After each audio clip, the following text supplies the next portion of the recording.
Hello दोस्तों, आज मैं आपके लिए मैथ का एक ऐसा सवाल लेके आया हूँ जो आपको रेलवे के एग्ज़ाम में काफ़ी देखने को मिलता है। देखिए हम लोग कैसे इसको सॉल्व करते हैं। पहले हम लोग इसको पढ़ते हैं कि इसमें दिया हुआ है कि y जो है वो x+3 के अनुक्रमानुपाती का मतलब होता है कि डायरेक्टली प्रोपोर्शनल। और जब x इक्वल टू 1 हो तो y इक्वल टू 8 है। जब x इक्वल टू 2 हो तो y इक्वल टू ज्ञात करना है हमको। तो देखिए ऐसे क्वेश्चनों को हम लोग कैसे सॉल्व करते हैं। क्वेश्चन में दिया हुआ है कि y जो है वो समानुपात है x+3 के। इसमें हम लोग एक कांस्टेंट मानते हैं, तो हम लोग k को कांस्टेंट मान लेते हैं। यहाँ पर हमको अब हमें केवल वैल्यू पुट करनी है। y की वैल्यू हमको इसमें कितनी दी हुई है, 8 इक्वल टू के। x की वैल्यू हमको इसमें कितनी दी हुई है, 1+3। तो 8 बराबर हो जाता है आपका k और 4 से हम लोग इसको काट देंगे तो 2 आएगा। तो k इक्वल टू 2 आ गया। हमको कहा गया है कि जब x इक्वल टू 2 हो तो y इक्वल टू ज्ञात करना है। हम लोग फिर से इसी में रख देते हैं। y की हमको वैल्यू ज्ञात करनी है इक्वल टू k की हमको वैल्यू पता है।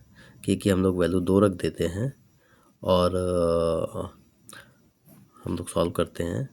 2+3 y इक्वल टू 2 5 हो जाएगा। तो y इक्वल टू 10। यही हमारा आंसर है। Thank you.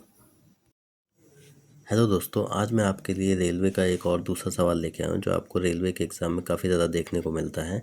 ये जो सवाल मैं आपके लिए लेके आया हूँ ये जो है चाल और दूरी वाले चैप्टर से है। ये काफ़ी देखने को मिलता है रेलवे में और बहुत ही सरल होता है। इसमें बहुत कम टाइम में हम आपको सॉल्व करके दिखाते हैं। आप ही इससे लगाना सीख जाएंगे।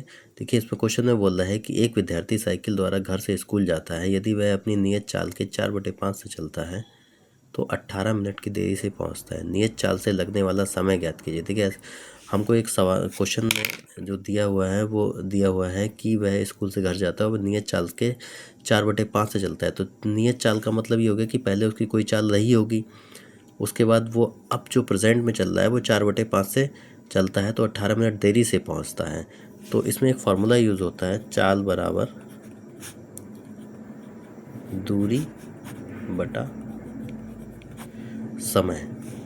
अब देखिए इसमें क्वेश्चन में दिया हुआ है कि 4/5 जो दिया हुआ है इसको हम लोग मानते हैं कि जो ये नीचे वाला 5 दिया हुआ है ना, ये उसका स्पीड 1 होगी। मतलब वो पहले स्पीड 1 से इस चाल से जाता होगा, लेकिन वो प्रेजेंट में किस चाल से चल रहा है, प्रेजेंट में वो हम लोग S2 से मानते हैं कि वो प्रेजेंट में 4 चाल से चल रहा है।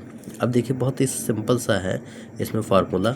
जैसे मान लीजिए कि ये उसका घर है और ये उसका स्कूल है, तो स्कूल से जो घर की दूरी होगी वो तो x होगी। मतलब वो तो जो है दूरी तो सेम ही रहेगी ना इसमें।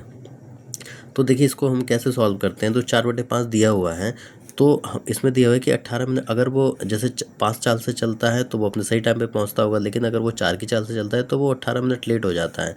तो हम लोग इसको लिखते हैं कि x equal to x/4 minus x/5 equal to 18।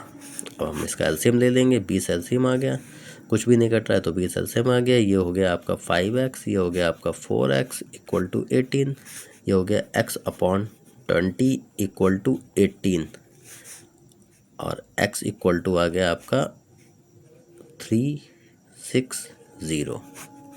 अब 360 आ गया। ये आपकी टोटल दूरी आ गई, ये आपकी टोटल दूरी आ गई। अब हमको कह रहा है कि जो है वो अगर अपनी नियत चाल से चले तो कितना टाइम लगेगा। तो चाल बराबर दूरी बटा समय, मैंने आपको बताया था पहले भी होता है। दूरी है 360, चाल अब आपको चाहिए है 5 वाली, तो 5 से इसको डिवाइड कर दीजिए तो आपका आ जाएगा 72 मिनट। यही आपका आंसर है। Thank you.